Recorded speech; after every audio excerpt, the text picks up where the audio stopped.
अस्सलाम वालेकुम friends, welcome back to Top Smarties. Drama serial Sara Aapi, जहां पर सारा आपी हुक्म देते हुए अदनान को नरमीन को तो घर भिजवा चुकी है और उसके बाद उस्मान से भी कहा था कि वो भी हमना को घर छोड़ाए, लेकिन उस्मान घर छोड़ने नहीं गया। तो बस रात तक का वक्त दिया कि सुबह होते ही से घर छोड़ कर आओ। लेकिन रात को जो बारिश हो गई तो हमना आपी को जेलस करने के लिए उस्मान के साथ बारिश में खूब मज़ा करती है, खूब हंसते खेलते हुए उस्मान के साथ रोमांस भी करती है। ये सब कुछ आपी और दूसरी तरफ हानिया और अदनान खिड़की से देख रहे थे। हानिया को काफ़ी बुरा लग रहा था। अदनान से कहने लगी, इसे ये सब कुछ करने की क्या ज़रूरत है, घर में क्या हालात चल रहे हैं। आपी ने इसे घर छोड़कर आने का कहा और ये ऐसी हरकतें क्यों करते हुए आप ही को ज्यादा गुस्सा दिलवा रही है। तो अदनान कहने लगा, क्या बुरा कर रही है, अपने शोहर के साथ है, तुम्हें तो तौफीक नहीं होती। अगर वो अपने शोहर के साथ अच्छा वक्त गुजार रही है तो तुम बर्दाश्त करो। दूसरी तरफ आप ही भी जो खिड़की से देख रही थी, तो आप ही को भी काफ़ी बुरा लग रहा था कि उसका हुक्म भी नहीं माना गया और उसकी इतनी इंसल्ट भी की जा रही है कि दोनों इतना खुश हैं।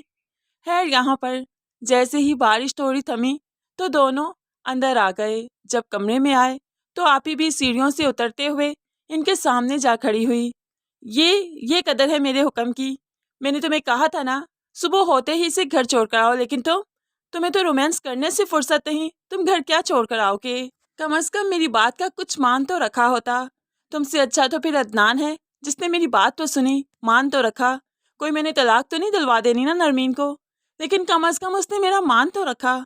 अब उस्मान जवाब देता उससे पहले हमना बोल उठती है, आपका कसूर नहीं है, आपको ये मोहब्बत ये रोमांस मिला नहीं ना, आपकी चाहत आपसे छिन गई ना, तो आप चाहती हैं कि आपके भाई और भाभियाँ भी खुश ना रहें। ऐसे में मैं तो उस्मान से यही कह रही हूँ कि आपकी शादी करवा देनी चाहिए। अब तो सारा को गुस्सा आ गया और उसको शटअप कॉल देते हुए चुप करने का कहा कि मैं अपने भाई से बात कर रही हूँ। और भाई भी तो बीवी की ज़बान बोल रहा है, वो भी आप ही से दो टोक कह देता है, मैं अपनी बीवी को क्यों घर छोड़ कर आऊँ जब उसका कोई कसूर ही नहीं।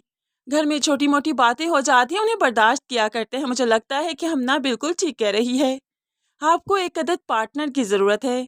जब आपकी ज़िंदगी में मोहब्बत भर जाएगी, कोई पार्टनर आ जाएगा, आप भी इस तरह की अच्छी ज़िंदगी गुजारेंगी तो आप भी इस तरह से सख्त नहीं रहेंगी, आप भी सही हो जाएंगी। अब भाई की ये बात ही सारा के दिल पर जा लगी और भाई को शटअप कॉल देने के लिए उसके मुंह पर जोरदार थप्पड़ मारती है। तुम इस उम्र में अपनी बहन से क्या बात करे, शर्म लिहाज भूल गए, सब सारी तमीज़ भूल गए।